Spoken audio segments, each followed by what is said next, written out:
नमस्कार, news 4 nation देख रहे हैं। मैं हूं आपके साथ वंदना। हमारे साथ बात करने के लिए हैं राजद के मुख्य प्रवक्ता और विधायक भाई वीरेंद्र।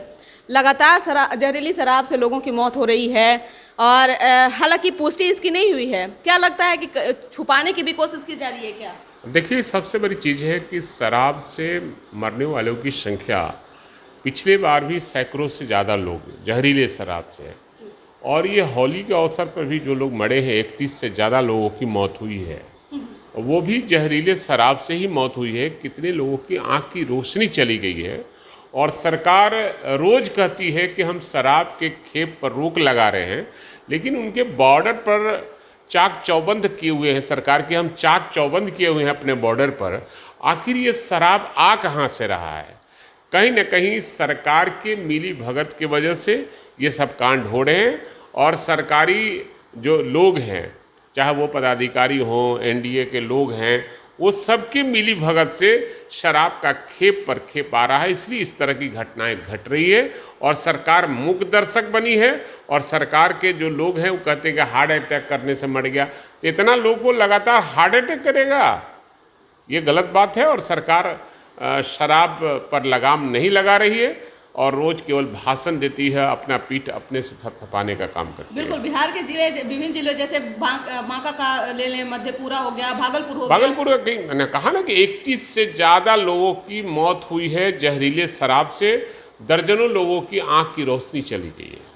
आंकड़े छुपाने की कोशिश की जा रही है। निश्चित रूप से आंकड़े छुपाने की कोशिश कर रही है। हमको लगता है कि सैकड़ों से ज़्यादा मौतें हुई है, लेकिन सरकार छुपा रही है और इनके देख रेख में ही शराब का खेप पर खेप आ रहा है। सरकार सब जानती है और सरकार के चाहने वाले जो लोग हैं, मानने वाले लोग हैं, वही लोग शराब का खेप पर खेप मंगवाने का काम। बीजेपी जो सहयोगी दल है जदयू के, वो सवाल खड़ा की है। बीजेपी का साफ तौर से कहना है कि जिस तरह से माफियाओं का मनोबल बढ़ रहा है और पुलिस की नाकामयाबी हो गई, कमजोरी हो गई, वो दर्शा रही है। नहीं, ये हम तो पहले भी कहा, आप लोग के माध्यम से आम आवाम को कहा कि जिस राज्य में आरसीपी टैक्स वसूला जाता हो, जात के नाम पर पुलिस पदाधिकारी और अन्य अफसरों की ये स्थानांतरण किया जाता हो और पदस्थापन किया जाता हो, उस राज्य का हाल यही रहेगा।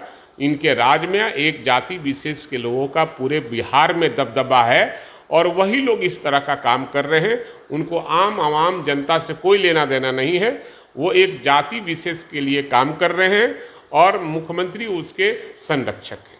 क्या लगता है कि इन तमाम मुद्दे जो हैं वो बिहार विधानमंडल के बजट सत्र के दौरान उठाएंगे? देखिए, ये तो उठता रहा है और सदन में हमारे नेता तेजस्वी प्रसाद यादव जी भी इस मामले को रखने का काम किया। हमारे कई विधायक भी इस मामले को रखने का काम किया। हम लोग भी रखने का काम किया। सदन और सदन के बाहर में भी इस मामले को उठाने का काम किया है।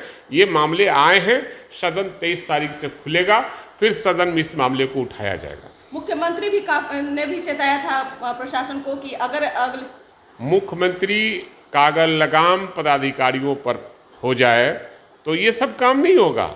लेकिन ये मुख्यमंत्री ब्यूरोक्रेट हैं और ब्यूरोक्रेसी राज चाहते हैं और तानाशाह हैं और तानाशाह कभी भी अपनी गलती को स्वीकार नहीं करता है और ये गलती पर गलती किए जा रहे हैं, लेकिन तानाशाही चल रही है और बिहार की जनता झेल रही है। डीजल के दामों में भी 25 रुपये का इजाफा हुआ है, कैसे देख रहे हैं इसको?